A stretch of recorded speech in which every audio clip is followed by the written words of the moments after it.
Assalamualaikum warahmatullahi wabarakatuh. Hi guys.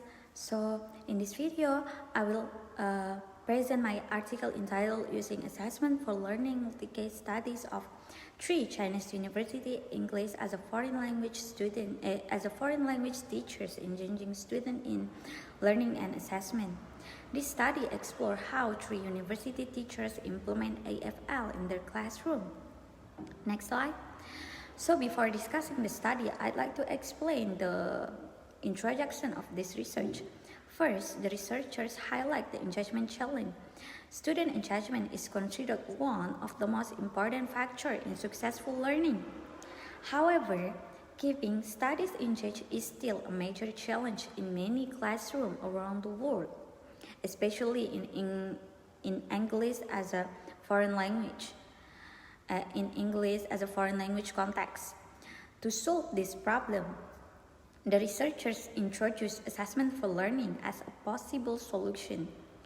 This approach also changed the classroom from being exam-oriented to being student-centered. In a student-centered classroom, students become active participants in their own learning. Based on this introduction, researchers set 2 main objectives for this study. The first objective is to examine how Chinese university AFL teachers actually implement assessment for learning in their daily teaching practice. The second objective is to identify the factors that influence the way these teachers apply assessment for learning. Now, let's move on to the next slide. The literature review. This section explains the main concept that provide the theoretical foundation for this research. It focuses on 3 areas. The first one is student engagement and assessment for learning. The second one is variation practice, and the last one is influencing factor. First, student engagement and assessment for learning. The researchers explain that student engagement is a multidimensional concept. It is simply about whether students pay attention in class, but about how actively they participate in the learning process. Student engagement consists of 3 dimensions. The first is behavioral engagement, which refers to students' visible action during learning. For example, attending class, participate in discussion, asking questions, completing assignment, and following class rules. The second is emotional engagement, which refers to student feelings toward learning. Students who enjoy the lesson, feel interest, motivate, confident, and connect to the teachers and classmates. The third is cognitive engagement, which means students are mentally involved in learning. The second point is variation in practice. Although many teachers say they use assessment for learning, the researchers found that it is implemented in different ways. They describe a series of between convergent and divergent. Convergent assessment is more teacher controlled. The teacher asks questions with predetermined answers, check whether students give the correct response, and manually measure whether learning objectives have been achieved. On the other hand, divergent assessment is more student-centered. Teachers encourage students to explain their ideas, ask open-ended questions, express different opinions, and reflect on their own learning. The researchers point out that many teachers tend to follow the latter of assessment for learning rather than its spirit. Following the latter means teachers use assessment for learning techniques such as asking questions or giving feedback, but only because the procedure required them. Following the spirit means teachers truly believe in student-centered learning and use assessment to help students learn, develop confidence, and become active learners. The third point is influencing factors. The literature also identifies several factors that affect whether assessment learning can be implemented successfully. The first factor is teacher assessment literacy, which means teachers' knowledge and understanding of assessment principles, strategies, and purpose. Teachers who have stronger assessment literacy are generally more capable of applying assessment for learning effectively. The second factor is trust. Teachers need to trust that students are capable of participating actively, reflecting on their own learning and taking responsibility for improvement. Next, I will explain the research methods used in this study. This study adopts a qualitative research design, unlike quantitative research, which focuses on number and statistical analysis. Qualitative research aims to gain a deeper understanding of people's experience, beliefs, and practice. In this case, the researchers want to understand how teachers actually implement assessment for learning in their classroom and why they make certain instructional decisions. More specifically, this study used a multi-case study approach.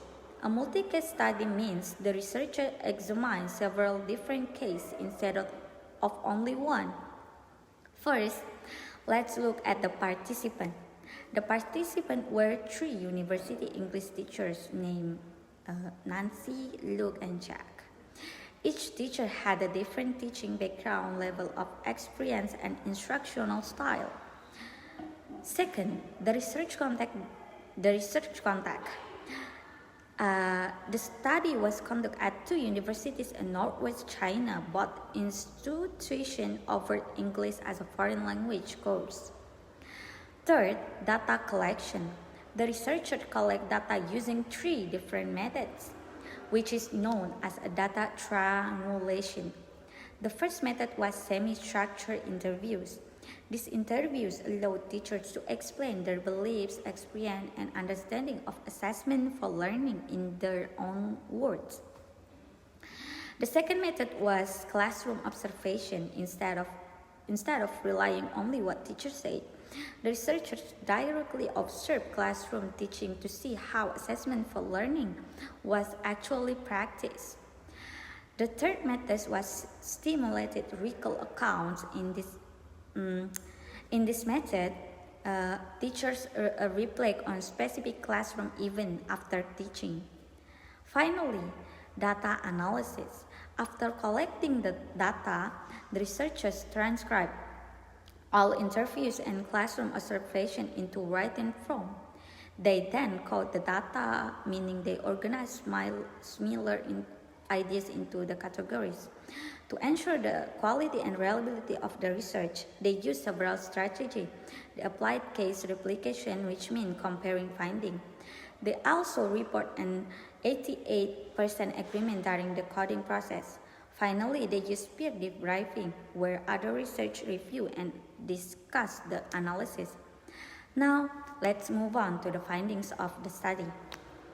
First, let's look at Nancy. Nancy's primary focus examination and student scores, although she was familiar with assessment for learning. Her teaching was still strongly influenced by the pressure of high-stakes examination. As a result, her main learning goal was helping students pass exam rather than developing broader language skills or encouraging independent learning. Her assessment tasks mainly consist of frequent quizzes, tasks, and a reward and penalty system. Students were regularly tested to monitor their performance and prepare for examination. Regarding student empowerment, the researchers found almost no one. Most classroom decisions were controlled by teachers. Next is Luke. Luke showed a different approach. His primary focus was reducing of the influence of examination and helping students use English for real communication.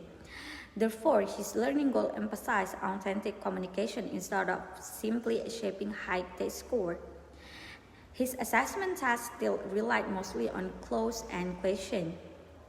In terms of student empowerment, Luke also faced challenges. The researchers found that he lacked confidence in giving students greater responsibility because he was not very familiar with students. Finally, Jack. Among the three teachers, Jack demonstrated the strongest implementation of assessment for learning. Why? Because his primary focus was capturing the true spirit of assessment for learning. In other words, he viewed assessment as a way to improve learning rather than simply measure achievement. His learning goals balance both examination requirements and students' overall language development. Instead of focusing only on test scores, he also encouraged communication, critical thinking. His assessment tests frequently include open-end question, classroom discussion, and dialogue. These activities encourage students to explain their ideas, reflect on feedback, and actively participate in learning. Regarding student empowerment, Jack gave students much greater responsibility than the other two teachers. Next slide. Finally, I like to discuss the main factor influencing the implementation of assessment for learning and the conclusion of this study. Based on the findings, the researchers discovered that the difference among Nancy, Luke, and Jack were not simply caused by teaching experience. Instead, they were mainly influenced by three key factors. The first factor is assessment literacy. Assessment literacy refers to a teacher's knowledge and understanding of assessment principles, methods, and purpose. It includes knowing not only how to assess students but also why particular assessment strategies should be used to improve learning. The study found that teachers with stronger assessment literacy were better able to design meaningful classroom activities. The second factor is goal orientation. Goal orientation refers to teachers' belief about the purpose of education. Some teachers mainly focus on performance goals, meaning their priority was helping students achieve high examination scores. Others focus on learning goals, which emphasize developing students' understanding, communication skills, critical thinking, and long-term learning. The third factor is trust. Trust means teachers believe that students are capable of taking responsibility for their own learning. Based on these findings, the researchers drew three important conclusions. First, they identified an implementation gap. Many teachers followed the ladder of assessment for learning, meaning they used techniques such as questioning or feedback because they were expected to do so. However, they did not always follow the spirit of assessment for learning. Second, the researchers emphasized the importance of teacher professional development. They argued that effective training should go beyond introduction classroom strategies. Finally, the researchers suggest that more future research is needed. They recommended investigating how teachers can gradually transform long-established teaching beliefs and successfully implement assessment for learning. Okay, maybe that's all for me. Thank you for your attention and bye-bye.